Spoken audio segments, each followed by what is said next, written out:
Hi, xin chào các bác đã quay lại kênh của em. Hôm nay ngày 20 tháng 2.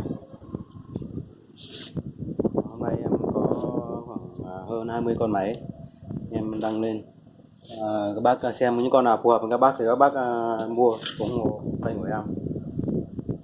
Và thì em cũng muốn nói các bác là nếu các bác xem được kênh của em thì hãy like và đăng ký kênh ủng hộ kênh của em. Này là giúp cho kênh của em phát triển hơn, và đăng ký kênh giúp các bác có thể thấy được những con máy nào phù hợp với các bác thì các bác có thể mua những video em đăng lên là các bác có thể xem được.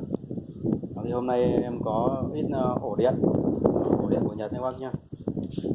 Ổ điện này em nói các bác chỉ có xài cho mấy cái đồ của máy Nhật thôi nhé, cái máy khác là xài không được. Thì 220 là chân tròn, còn của Nhật nó là chân dẹp. Của Nhật nó là chân dẹp này. Ổ điện nó dài từ 3 mét đến 4 mét, có cái 2 mét cũng có. Chịu tải nó là 150A là 1500W. Đó. Cắm rất là chắc các bác nhá, các bác khỏi phải suy nghĩ vấn đề. Đồng nó rất là tốt. Đó. Đó, dây của em bán 120.000 một cái nhá. Dây 3 mét, 2 mét. Đó. Của nó là đồng 100%, các bác hỏi nó. Đó. Còn đồ tốt hết rồi. Đó, xài cho máy khoan hay là máy của Nhật. Tất cả những cái máy đó là chuôi cắm là đều là phải là cắm chân dẹp hết, tại vì mà Nhật nó chỉ xài chân dẹp thôi, không xài chân tròn. Chắc về sau này thì không biết nó có khó không nữa, thì hiện tại thì những cái đời ngày trước thì nó vẫn xài là chân dẹp hết.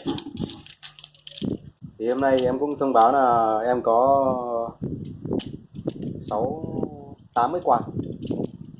Em mua lô mà nó hư hết một nửa rồi. Thì hôm nay em còn có 8 cái thôi.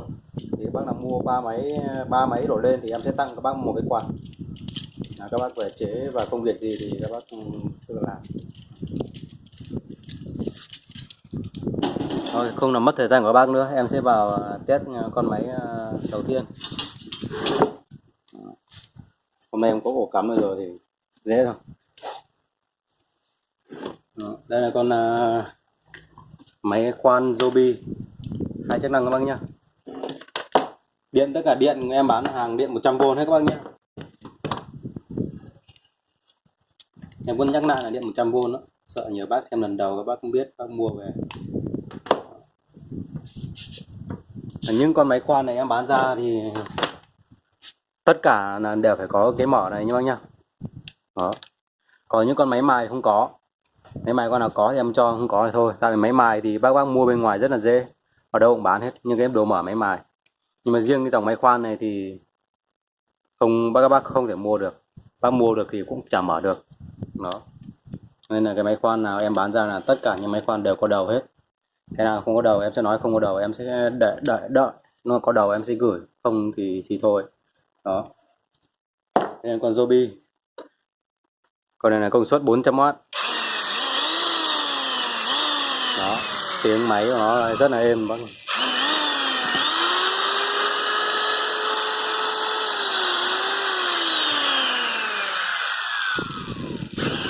Tất cả những máy em bán ra là đảm bảo 100% cổ góp cũng còn nguyên, không bị mòm tí nào hết, không đánh lửa. Con này 2 chức năng bác nhá. Mong muốn xoay qua là khoan tường. Đó, rất là mạnh. Đó, đây là khoan gỗ. Vừa khoan sắt vừa khoan gỗ được, rất là tiện. Bố nó rất khỏe bác nhá. Con này số 1 giá 500k.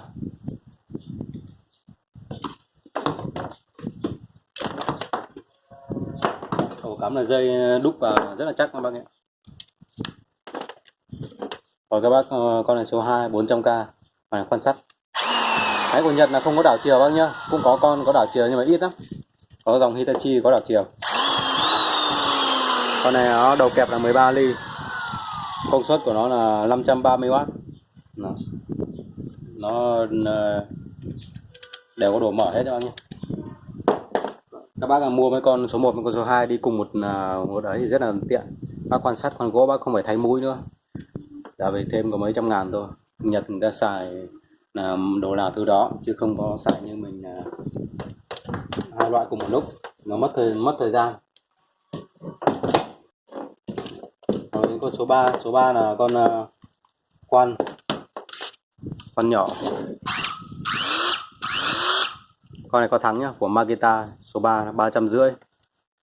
Đó, các bác khoan những cái chỗ hẹp, khoan này rất là tiện, có kèm nó 6 ly rưỡi, 305W, 2.900 vòng trên 1 phút nha bác nhá. Em chưa vệ sinh, em lười vệ sinh rồi. Nói chung là bên trong thì ok đó, không phải lo vấn đề đó. Những con này là dây zin nhá, con nào thay dây em sẽ nói thay dây. Nhưng mà thay dây thì em vẫn thay cái dây của Nhật vào, ý là dây của máy của nó vào, chứ không có thay dây ổ cắm tròn vào. Ổ cắm tròn là 100% là dây của Trung Quốc hoặc là dây của hàng chợ. Em không thay dây đó, em vẫn mua dây này thay cho các bác đàng hoàng. Có điều trên bãi người ta nó dối, người ta cắt dây ra thôi, chứ còn không phải là hư người ta cắt dây, các bác đừng hiểu lầm. Rồi con này con là số 4 cũng 350k.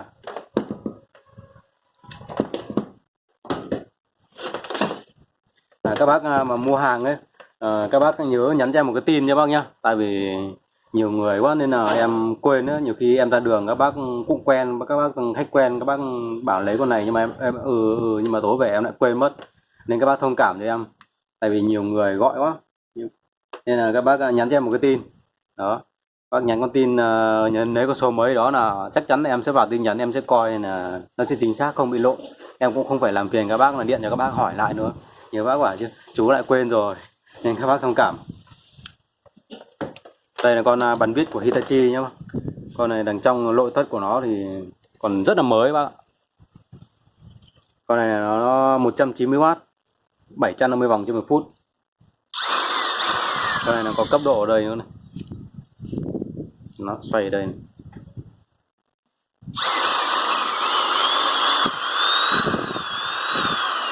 Em chưa vệ sinh đâu bác, các bác chỉ phải lau bên ngoài, bên trong em không vệ sinh đâu nhá các bác. Đó, có con nào đứt dây thì em mới tháo ra, em xịt giấy vẩy vào thôi, chứ cho nó bụi biết không. Còn em chỉ nhìn qua đây em biết cổ góc nó mòn hay không rồi. Máy của Nhật này rất là dễ tháo, chỉ có 4 con ốc, 3 con ốc này phát là ra là các bác có thể coi được bên trong. Còn như máy nhựa là các bác phải tháo banh hết cả một nửa này ra, những máy mà đời mới của Trung Quốc ấy. Còn máy của Nhật thì nó vẫn có những con thì tháo nắp này thôi, nhưng mà nhiều con cũng tháo hết cả phần thì mới ra được. Con này còn dây zin nhá, nó phải cứ dây khoảng 5 mét. Nhưng con này có vấn đề là nó chỗ này đứt dây này. Đứt dây này chưa đứt vào bên trong nhá, đứt cái phần bên ngoài thôi. Em không muốn cắt ra, tại vì cắt ra thì nó đấy, em cứ để nguyên vậy. Cái này các bác cứ để xài bình thường thôi, không sao cả. Còn con số 6. Con số 6 là cũng là bàn vít của Makita, con này 350. Con này là con núp còn trong năm đây, em vứt vào trong thùng lúc về Tết. Nó giờ em lại mang ra em bán. Con này có 500 vòng 1 phút thôi, nó dòng tua chậm mà, giống con Makita kia, giống con Hitachi. Đó, đảo chiều đây nhé. Đó. Đó. Con này giá 350k nhá, số 6. Em bán là chưa bao gồm phí ship nữa nhá. Mà các bác lưu ý là 3 con này em sẽ tặng một cái quạt. Tặng quạt thôi nhá, chứ em không có bao phí ship đâu. Tại vì giá này không thể bao phí ship được.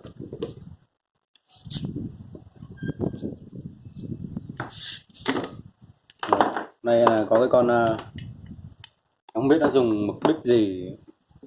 Lúc trước em bán con này rất là nặng nhá, nó khoảng 5-6 cân đấy. Nặng ạ. Nó chỉ có ngắn như vậy thôi nhưng mà nó rất là nặng. Cái đầu nó đang gắn viên đá gì bé xíu này. Nhưng mà có con em thấy nó gắn cả cái đánh dỉ mà cái vòng vòng to này. Các bác cái này là mình cầm tay nó cũng khó cầm. Nó gắn có một lỗ ở đây. Gắn một lỗ ở đây hình như để mình bắt vào một cái gì đó. Đó, giữ chặt lại là mình có thể sử dụng phần này. Máy chạy rất êm nhá, chổi than nhá, motor chổi than nhá, Tokyo Japan. Đó.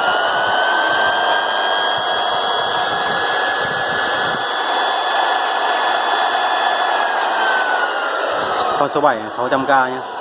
Nó sản xuất năm 1977.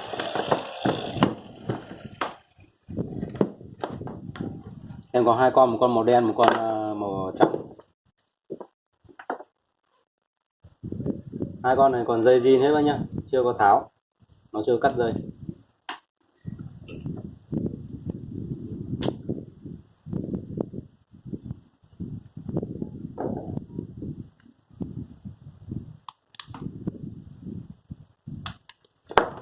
Cái dây của nó chắc quá, nó bị méo.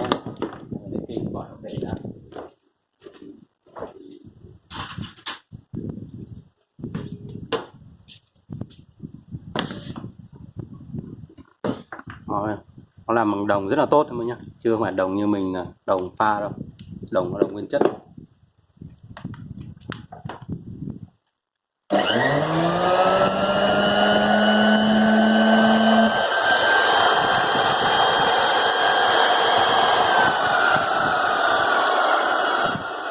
Đằng trong nó như mới bác nhá. Cái con này là nó đúc luôn này, cục gàng đúc luôn, máy chạy rất êm, mạnh. Vòng tua của nó tận 14.000 vòng trên 1 phút. Còn những cái loại này ít lắm ạ. Em không biết nó là mục đích gì mà nó đâu cũng thấy nó có, mà ít lắm, nó không có nhiều. Nên các bác loại này phù hợp các bác là đánh rỉ hoặc là mài những cái chi tiết nhỏ. Máy chạy tốc độ rất là cao, nó mạnh nữa, motor rất là to.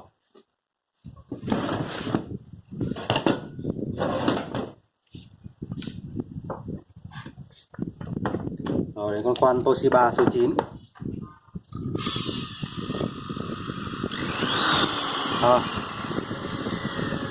Con này có điều tốc các bác nhá, em không biết. 13 ly đấy.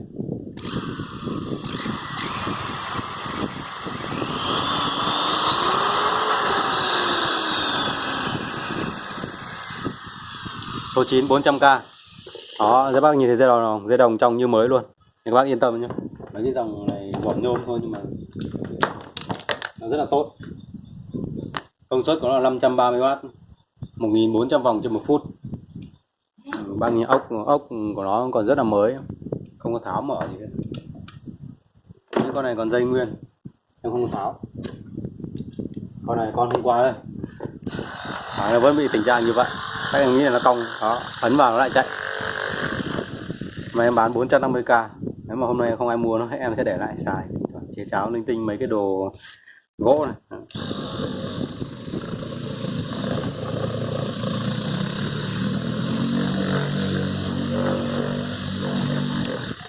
Dòng này motor của nó chạy rất là êm.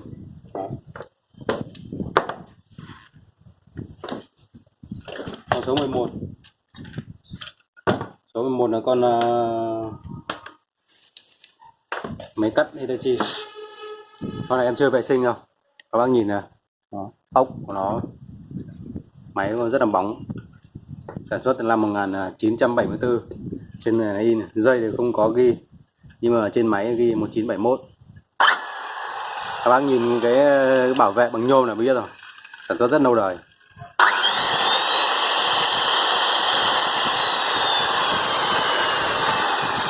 Đó, các bác nhìn thấy dây đồng trong của nó rất là mới các bác nhá, rất từ gần đó năm rồi. Nói chung con này bác về lau sơ sơ đi cái là nó mới bóng nhoáng này.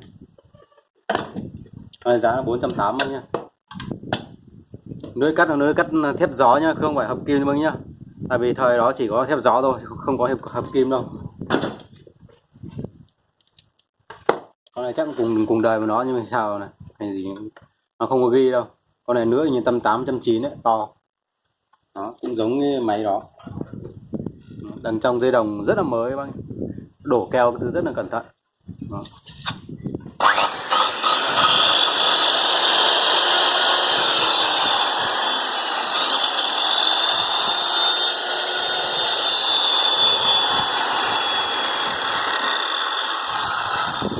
Bàn cắt của nó đây. Này cái giá của nó là 500k bác nhá, hơn kia 20 ngàn thôi, to hơn. Em mua sao bán vậy thôi chứ không phải là bán nó tắt to nó đắt hơn nhiều. Mua rẻ bán rẻ, mua đắt bán đắt. Các bác có thấy phù hợp cái máy nào với các bác thì các bác cứ liên hệ với em. có nhiều kênh bán thì các bác cũng có là nhiều sự lựa chọn. Rồi con này con khoan Hitachi này, con hôm qua em bán rồi. Con này là có đảo chiều luôn, kẹp 13 ly, công suất là 700W. Cụm dây của nó đây rất là dài bác nhá, dây dài 5 mét. Loại này thường sản xuất 5 9 mấy, 8 mấy 9 mấy.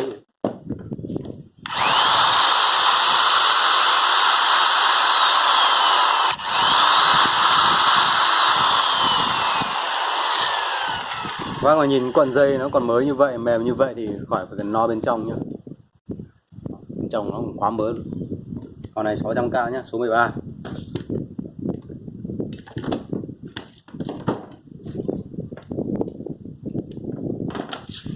Số 14 600k.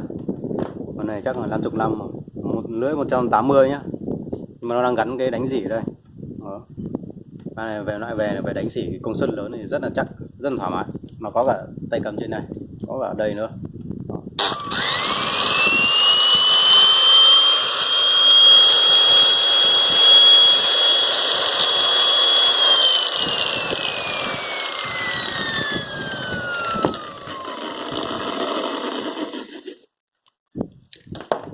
Rồi số 14 là 600k.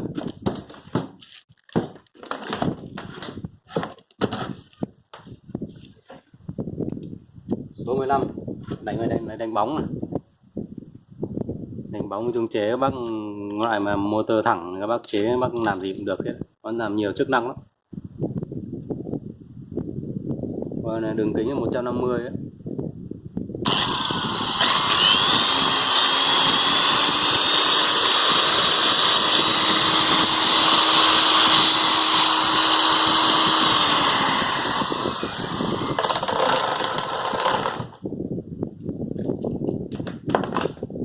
Đó là 400k bác nhá.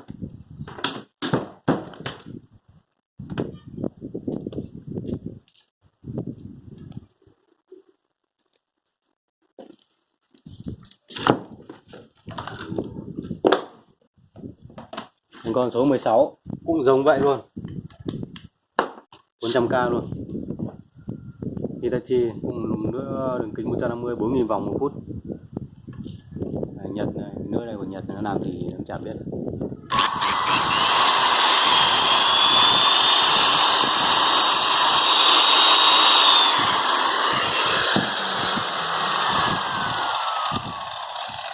Tất cả những con máy này dây zin hết các bác nhá, chưa có tháo dây. Con nào tháo dây em sẽ nói là tháo dây.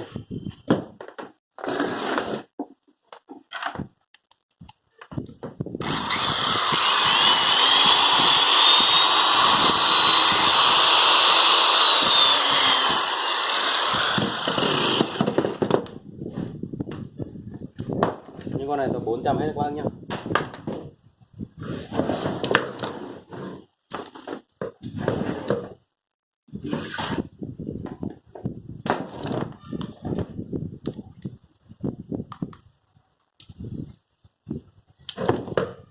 Ổ cắm của nó cắm rất chắc nha bác nhá. Đó, bác rút ra rất là cực, nhưng mà nó chắc chắn, nó không bị mo ve điện. Con này con ngày hôm qua đây, hôm qua các bác mua rồi nhưng mà bác bảo mua thêm nhiều máy nữa, nhưng rồi em cứ bán, lúc nào có thì lấy con khác. 450k nhá, số 18. Dây đồng trong là mới tinh luôn. Con 13 ly, công suất 700W. Con này là Joby 13 ly, 400.000, công suất 650W, 1100 vòng trên một phút.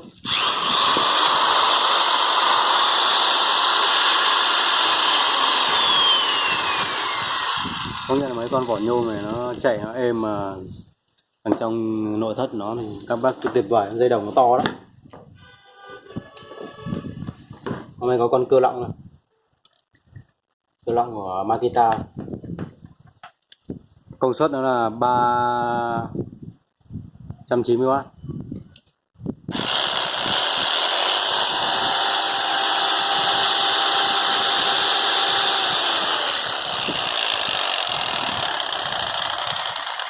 450k nhá, số 20. Con này ngoại thất còn rất là mới nhá, dây zin thì bác nhá.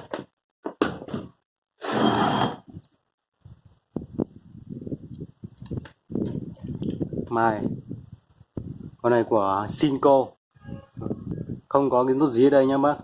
Mấy con này các bác ra ngoài mua cái kẹp lưỡi ở đây, cái mở dân có hết, ngoài tiệm có hết. Cái loại này rất là dễ, chỉ có mỗi cái mở, mỗi máy khoan mới khó thôi.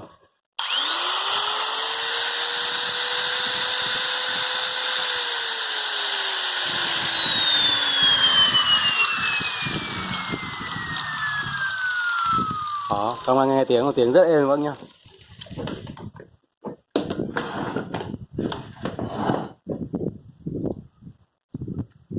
Con này là Mitachi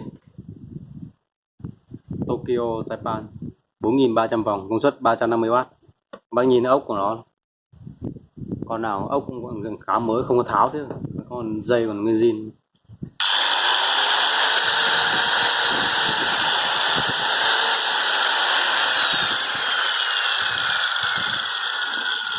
Cái con này bạc đạn không vấn đề gì bác nhá, chạy rất êm. Rồi, video của em đến đây là kết thúc. Xin chào tất cả các bác. Những con máy này thì hôm nay em sẽ đóng hàng với bác nhé. Đó, tí em sẽ đóng hàng. Đây, bác ở ngoài Tam Danh này. Cảm ơn bác nhé. Con này cho bác biết là em bán đồ cho bác ấy, nhưng mà em vẫn đã bán rồi thôi. Con này mới tinh luôn. Em nghĩ con này chưa sử dụng luôn. Con này sản xuất năm 1971 này, 48 năm. Đó. Bác nhìn thấy con nào 48 năm máy như vậy. Có bữa em có bán con 53 năm, con này là 48 năm này. Đó, cùng đời mấy cái dòng đó. Sau một tí. Con này còn mới tinh luôn. Rồi, hôm nay em sẽ đóng hàng cho bác. Còn hai con máy này bữa bác nào đăng ký hỏi thì gọi lại cho em nhé, thì em quên mất rồi. Hôm qua bác nào dặn này rồi em không thể nhớ được. Hôm qua em tìm mấy bác nhưng mà không phải nên là thôi. Bác mà xem được video của em thì gọi lại cho em. Rồi, xin cảm ơn các bác nhé.